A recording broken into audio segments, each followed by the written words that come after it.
Unmasking Saudi Arabia's sportswashing, Rafael Nadal. Welcome, tennis enthusiasts, to another riveting episode of Forehand Frenzy.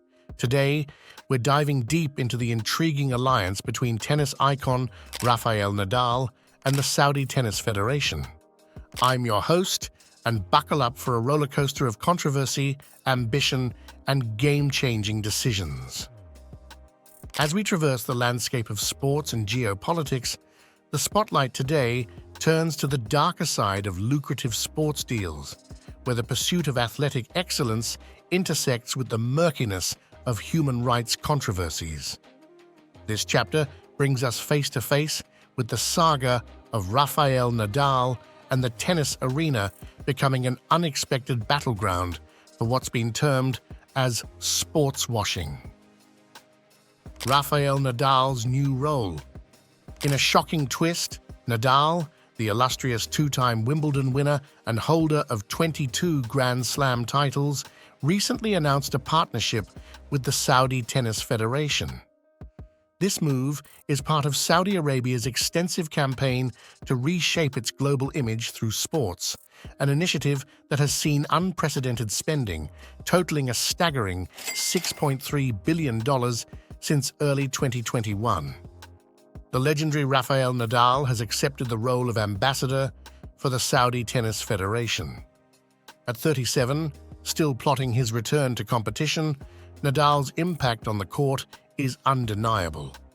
However, as he's recovering from a muscle tear near his surgically repaired hip, this new off-court venture adds a fascinating twist to his storied career. Saudi Arabia has been making bold moves in the tennis realm, hosting the next-gen ATP Finals and eyeing the WTA Finals.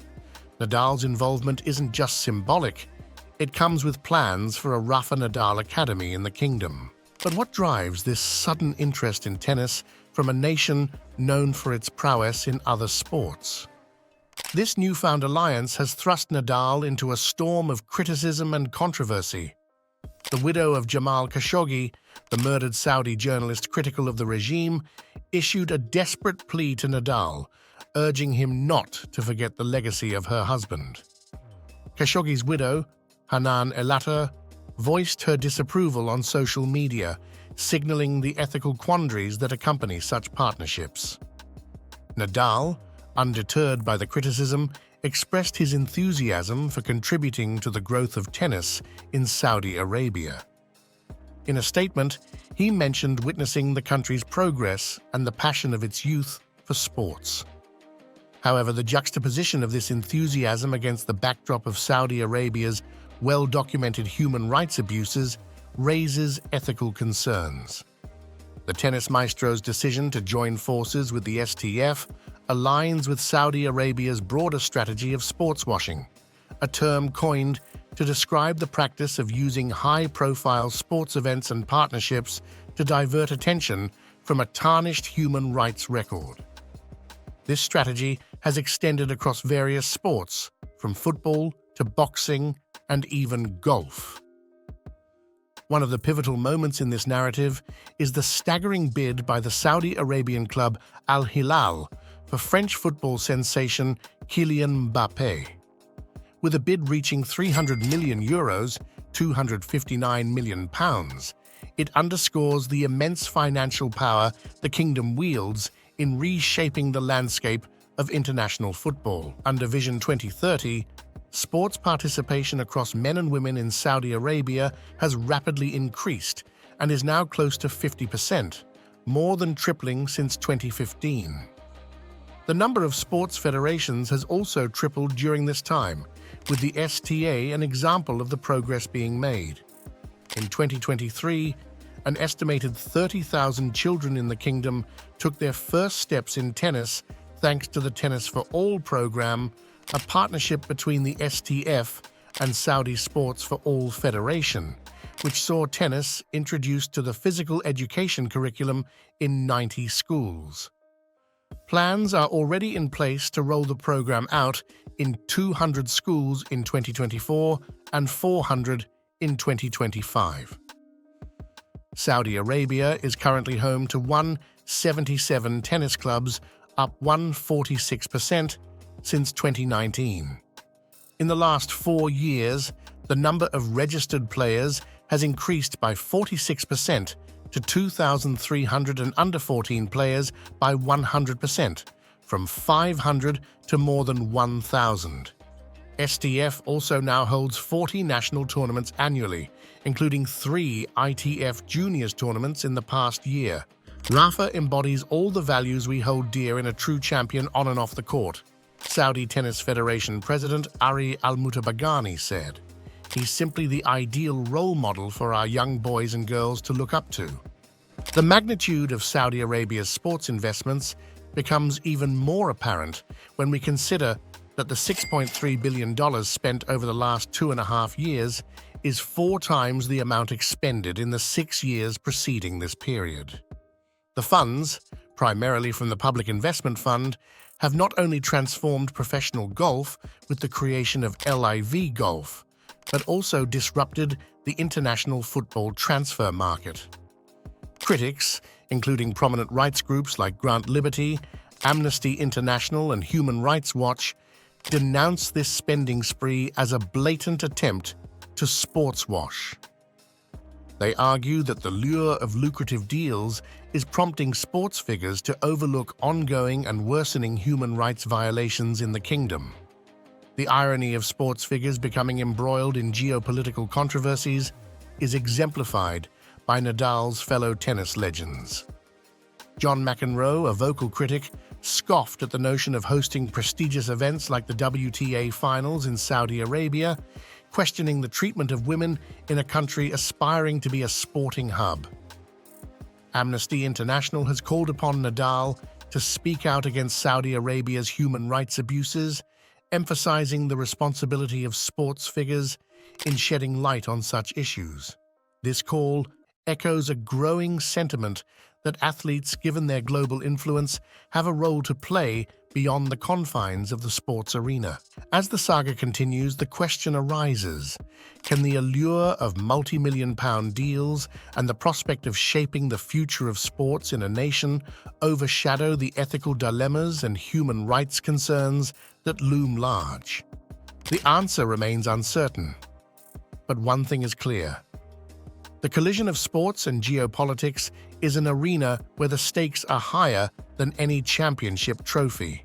The elephant in the room remains, which is Saudi Arabia's human rights record. Critics point to ongoing issues, especially concerning women's rights and the treatment of the LGBTQ+ community. The kingdom's crown prince, Mohammed bin Salman, aims to reshape Saudi Arabia's image globally, but the shadows of controversies, including the Khashoggi incident, linger.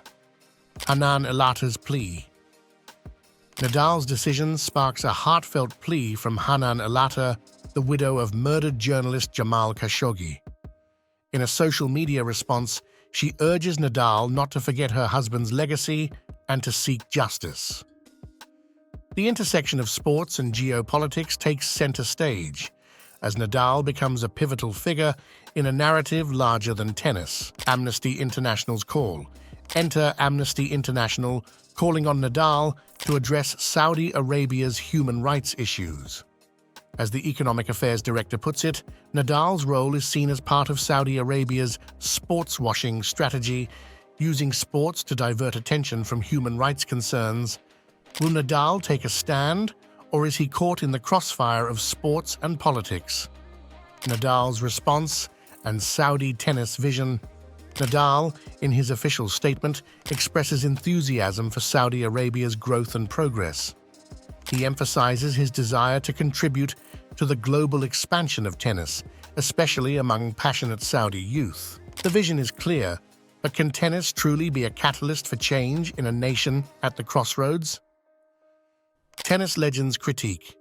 Tennis legend John McEnroe joins the chorus of criticism, questioning the decision to host major tennis events in Saudi Arabia.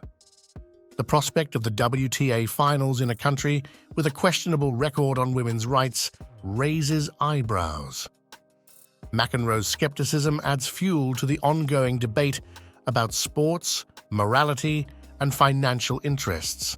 But he also points out that sports stars are not culpable for the decisions or human rights records of government, and acknowledges that there is much to be done by the kingdom in terms of promoting women's rights. Nadal's future beyond tennis. Nadal, facing the twilight of his playing career, acknowledges that 2024 might be his final season on tour.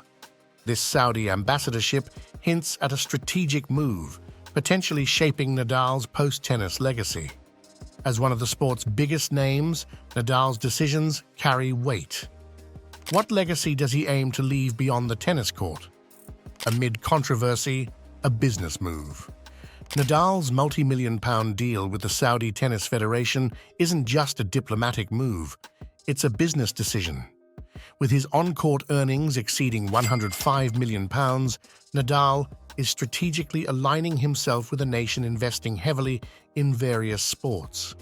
Is this a mere paycheck, or does Nadal genuinely believe in the transformative power of tennis in Saudi Arabia? Women in Saudi tennis.